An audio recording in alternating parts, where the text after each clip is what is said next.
9 days after the botched website launch for Worm Online, it has finally been addressed by the CEO of Game Chess Group, and not only is it an apology, but it is a direct taking of accountability and responsibility. Let's talk about it.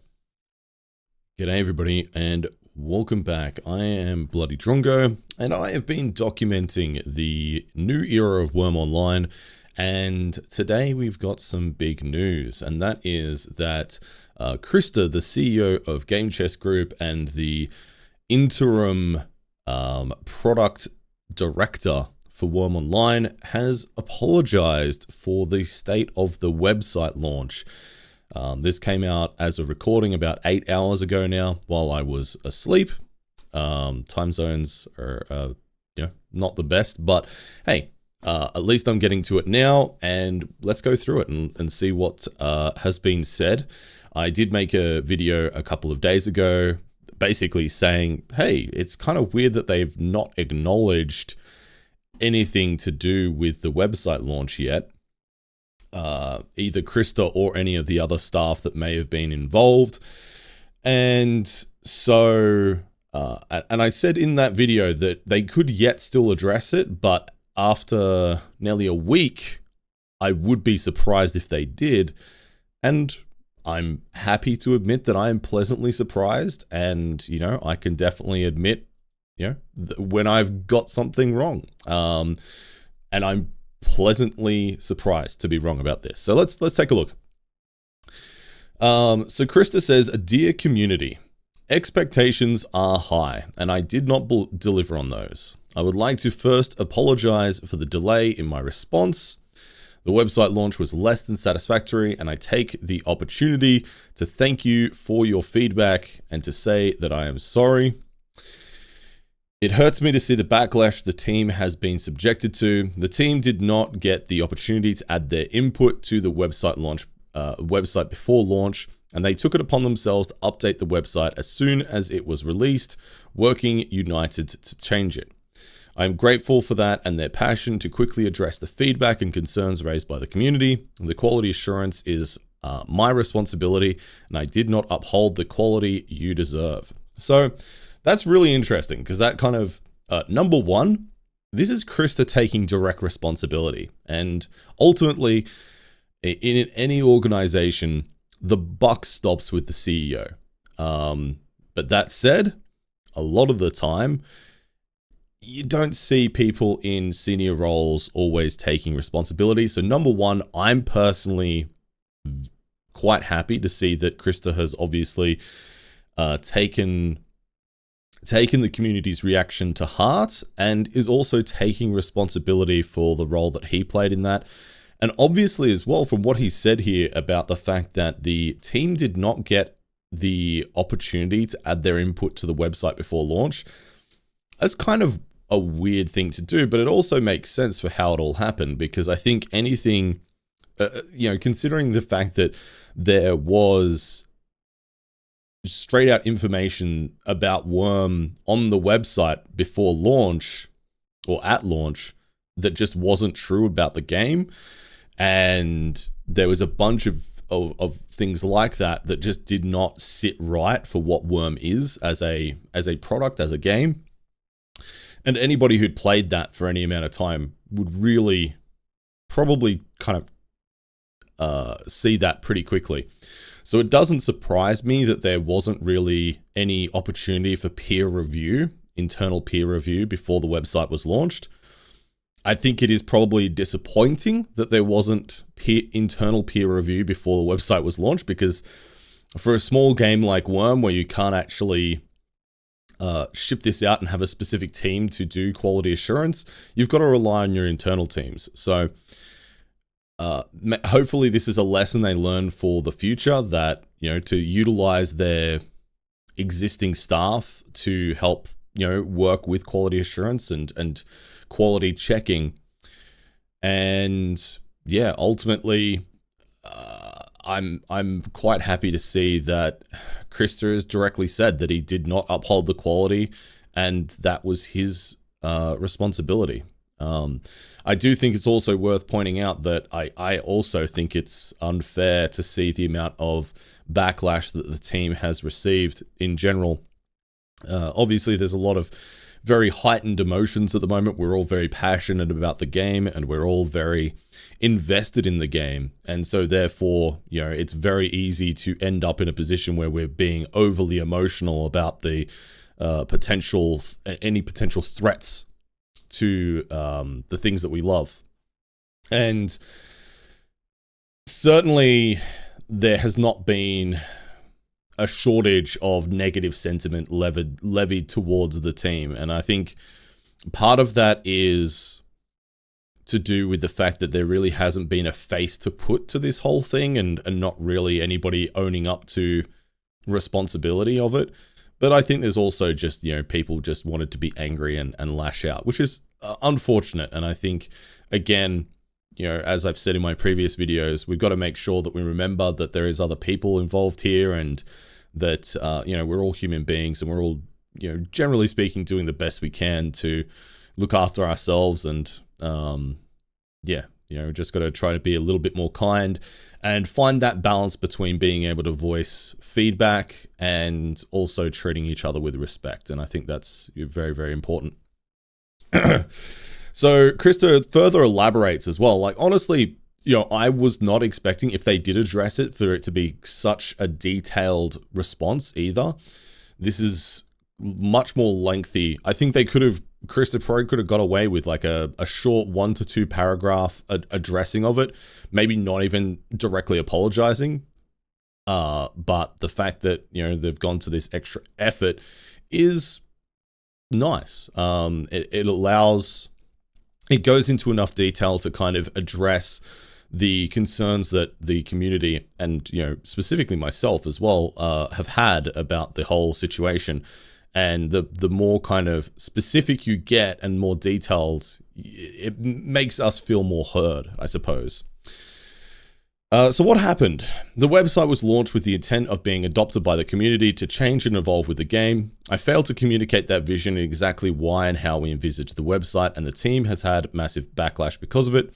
The placeholder images and text needed to be communicated more clearly, and that the website is a living organism that will grow, change, and adapt. We showcased the game on the front page with our Steam launch trailer, featuring captures within the game as well as game updates and in-game images.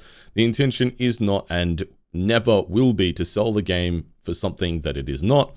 We won't reach our target demographic if we do, and we will see a massive drop off as soon as they spawn in with their new character. So we want to show off the game as it is, not to embellish the game, rather to invoke a sense of what is possible. And by having the website in our own space with player created content and a strong community, we can reach new players that stick around. So this is actually really good because, number one, Krista is directly articulating a pretty good understanding of what Worm is as a product. He obviously understands that Worm is not a game that is going to be launched into mainstream success by having a new, fresh branding. It has a demographic of people out there that are willing to tolerate Worm. The slow gameplay, it's not for everybody. The grindiness, it's just not for everybody.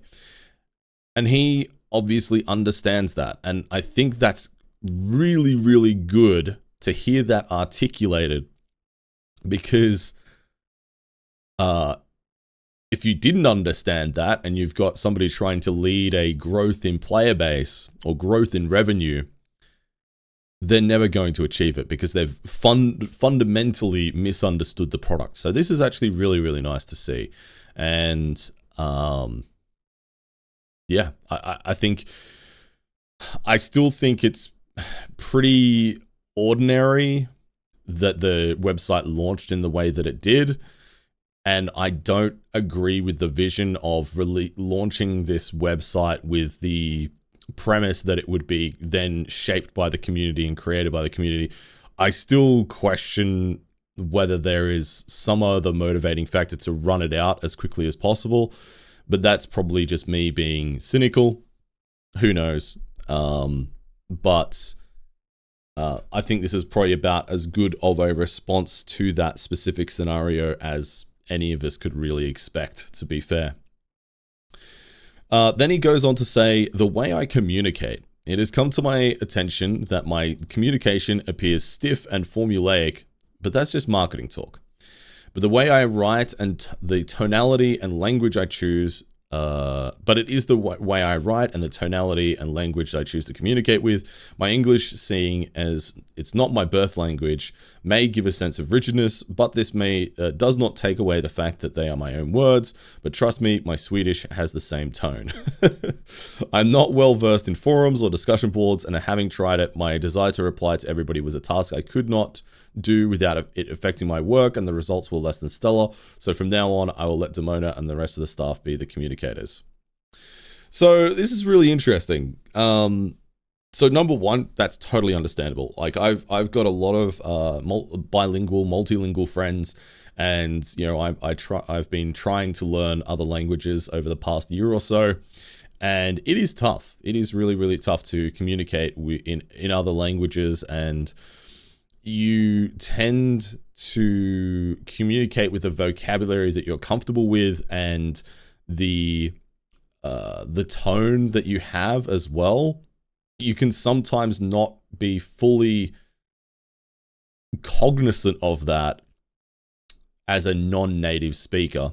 In the same way, like there's little nuances that are barely perceptible, but do actually make a big difference to how something is perceived in any languages. And, you know, I think it's nice that Krista addresses this. I don't think it was necessarily necessary for him to address this, but I think it's nice to kind of, you know, say that to the community and just let them know, hey, you know, this is how I talk, you know, this is who I am. You don't need to look that deeply into it, and you know, please don't indict me for it. I'm doing the best I can, and I think that's totally fair. Like, he obviously comes from a marketing background, so you know, having like a very formal communication style is pretty standard. Like me personally, coming from a corporate background, I have a very formal communication style when it comes to emails and stuff like that, much more so than other of my peers that I know in the industry. So this is totally understandable. I do think it's interesting here that he mentions that he's going to let Demona and the rest of the staff be the communicators from now on. I think that's fair enough to a certain extent. And I certainly, and I did touch on this in a couple of my previous videos, I don't think anybody really expected him to sit there and reply to every single comment on the forums in the way that he was doing. Like, to me, that came across as a little bit unnecessary, because I think you can sometimes be more efficient with your time, and that is something that he does mention there, that it was affecting his work. And I think it's good that he's realized this now. We're not very far down the road since he's taken over, so that's good news. I do think maybe it's a little bit. I hope that if he's not going to be the primary communicator from a top-down perspective for the team, I hope that this does not remove him entirely from the ability to read the forums, because I think reading the forums and reading and listening for feedback from the community will help him a lot beneficially.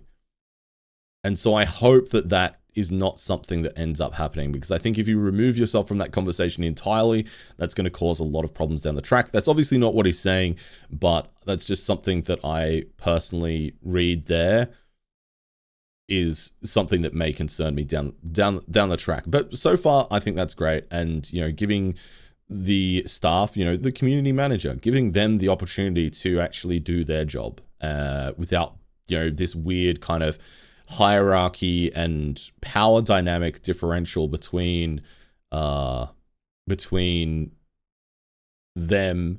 and Krista and any of the other devs is probably a good thing. So then we have next steps, and as you all know, we are currently working on updating the website after taking the feedback from all of you and implementing changes as we speak.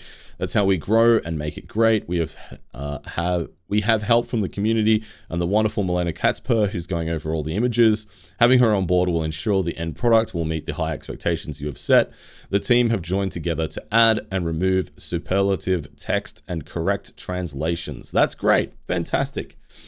I don't think this necessarily addresses all of the concerns that both myself and the community had in relation to this whole thing, but it certainly addresses, the biggest one, which was just the state of the website. And so, okay, that's cool. I agree. Like I mentioned in my last video, the fact that Katzper is in here and helping them out with the website, I'm pretty confident in her past work to feel safe in those hands, and that she's going to do a great job to actually make the website representative of what Worm is. And I know there's been a bunch of other community people that have been engaged to help, promote and fix the website, which is great.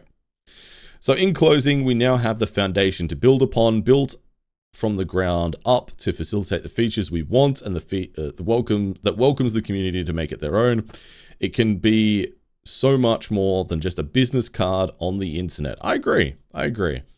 With all that said, I hope you can accept my apology and that we focus not on what went wrong, rather focus on how to fix it, because without all of you, that would be impossible.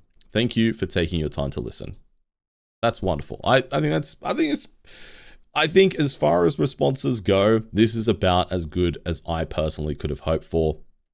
And I think generally speaking, reading the other responses from the community members, I think a lot of people are giving Krista the props that he deserves for actually taking ownership of this and apologizing. And there is definitely some skepticism, and I think that is natural given what has happened. And I think it's fair to say that there has been a amount of trust that has been damaged by this whole fiasco, but that doesn't mean that the trust can't be earned back. And I think if we're laying a road to earning that trust back, this is a great first step. And provided Krista, stands by what he said here and learns the lessons that he needed to from this whole thing, then I'm cautiously optimistic that this won't be a major issue going forward, and that we can actually hope to see the game move into a new era that has it as a focus for Game Chess Group, that has it as a focus for investment and a focus for growth. And I think that's exciting. Change is scary. I've talked about this again in my previous videos. Change is scary, but it's also pretty exciting. And as long as the team, Krista, Game Chess Group, the Worm team do right by the player base, then the player base is going to do right by them. And that's there is a lot of loyalty and passion for this game. And it would be great to see that leveraged. Now, going further down here, Keenan, our previous product manager, has come in here and thanked Krista for addressing the issue, giving a big thank you to the community and their team, thanking them for their feedback. Because of course, the other thing here is that Krista wants to focus on not what went wrong, but rather how to fix it. And I think that's a great thing, because I think whenever you're trying to fix something, you need to acknowledge what went wrong, first of all, but it shouldn't be the focus. The focus should always be, okay, how do we move past this and fix it? And that's why whenever I'm giving criticism on something, I always try to make sure it's constructive, and because that's what I'm concerned with. That's what I care about. If I care about something enough to complain about it, I also care enough to try and help articulate how to fix it, and or at least fix it for me, because at the end of the day, ultimately my opinion is only just one person's opinion. So yeah, I think that's great. Keenan talks about how Worm is special to them, and I think that's a very accurate for how a lot of people feel about it.